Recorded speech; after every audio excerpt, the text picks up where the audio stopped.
Jadi sebelum kita tahu ini apa, saya akan ngasih tahu dulu manfaat dan maknanya kenapa kita butuh tahu, kenapa kita butuh beradaptasi dengan transformasi digital ini gitu. Karena pada zaman dulu kan kita belum ada internet ya. Sekarang semua sudah pakai internet. Jadi semua kinerja kita yang dahulunya masih secara manual, sekarang sudah melalui otomatisasi. Nah, jadi harapannya Bapak Ibu entrepreneurs itu berani menggunakan digital ya, digitalisasi karena pasti HP-nya semua pada Android ya, canggih-canggih ya. Tapi izin moderator, boleh nggak saya ngerubah sebutan entrepreneur menjadi technoplanter? Boleh nggak? Boleh ya. Ya, Oke, silakan Pak untuk sesi ini. ya, silakan. Jadi kenapa saya ubah Technoplanters? Karena di kampus saya tuh ada mata kuliah Technopreneur. Jadi kita sebenarnya ini menggunakan teknologi. Jadi planters menggunakan teknologi untuk transformasi kerja gitu. Jadi saya akan menyebut kita semua ini sebagai Technoplanters ya. Oke, kita lanjut langsung ke materi. Ini tadi CV udah dijelaskan sama moderator ya. Nah, jadi kita lanjut next ke slide berikutnya.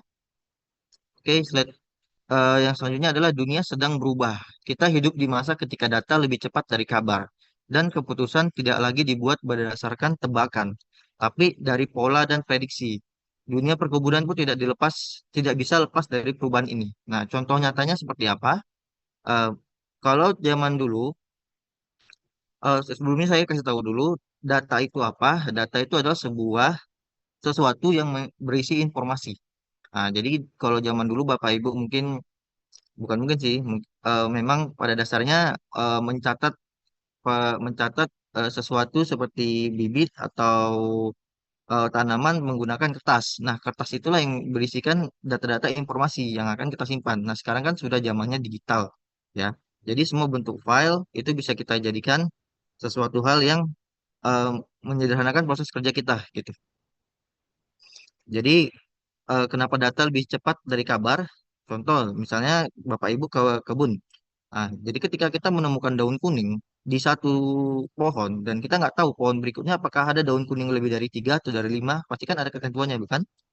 Nah, setelah itu kita abaikan atau kita lupa. Nah, karena namanya manusia kan pasti sering lupa ya Bapak Ibu ya, human error. Juga kita letakkan di berkakas atau di lemari. Pasti ketika minggu berikutnya kita sudah lihat, oh ternyata tiba-tiba masa panen kita dapat kabar masa panen turun gara-gara oh daun menguning tadi mempengaruhi kinerja si pohon gitu untuk panen untuk menghasilkan buah segar gitu atau daun segar gitu. Nah, kita kan kabarnya dari belakangan, padahal data tadi yang udah kita punya tadi harusnya bisa untuk jadi pengingat kita, reminder kita, tapi kan sebelumnya tidak ada gitu, yang melakukan itu. Nah, makanya kenapa data lebih cepat dari kabar ya gara-gara itu gitu. Oke, kita lanjut ke next selanjutnya. Nah, apa itu transformasi digital? Transformasi digital adalah proses mengintegrasikan teknologi digital ke seluruh aspek bisnis, termasuk operasional, komunikasi, dan pengambilan keputusan. Di sektor perkebunan, transformasi digital membantu memantau tanaman, mengelola sumber daya, dan meningkatkan produktivitas melalui data dan otomatisasi. Gitu. Jadi perubahan digital itu sama seperti kita waktu zaman internet ada. Jadi tahun 2009 itu sekitar 2009 ya. Dulu handphone kita itu masih menggunakan pulsa dan hanya beberapa yang menggunakan Android. Nah, dulu kan zaman-zaman Nokia ya, masih halo-halo kita masih pakai untuk menghubungi seseorang itu kita harus membeli paket nelpon gitu. Sekarang kan tidak lagi, semua hampir rata-rata bahkan anak kecil sekalipun sudah menggunakan dan mahir menggunakan eh, Android gitu. Android bahkan anak kecil aja sudah punya email gitu kita buat gitu. Karena apa? Itulah tadi transformasi digital. Fungsinya untuk apa? Untuk menyimpan data kita, untuk melakukan aktivitas-aktivitas yang mendukung kinerja atau sebagai dokumentasi. Oke, jadi kita harus Technoplanter ini harus siap dengan transformasi digital. Jadi harus aware dan merasakan manfaat yang kita terima. Oke, kita lanjut ke next selanjutnya. Nah, tujuannya itu apa? Untuk memahami pentingnya transformasi digital, mengenal berbagai digital tools untuk efisiensi kerja, mendorong adopsi pola kerja digital, membekali strategi implementasi menuju digital. Dengan subjudulnya itu tujuan akhir sederhananya agar kita tidak lagi sibuk mencatat, tapi fokus pada pengambilan keputusan.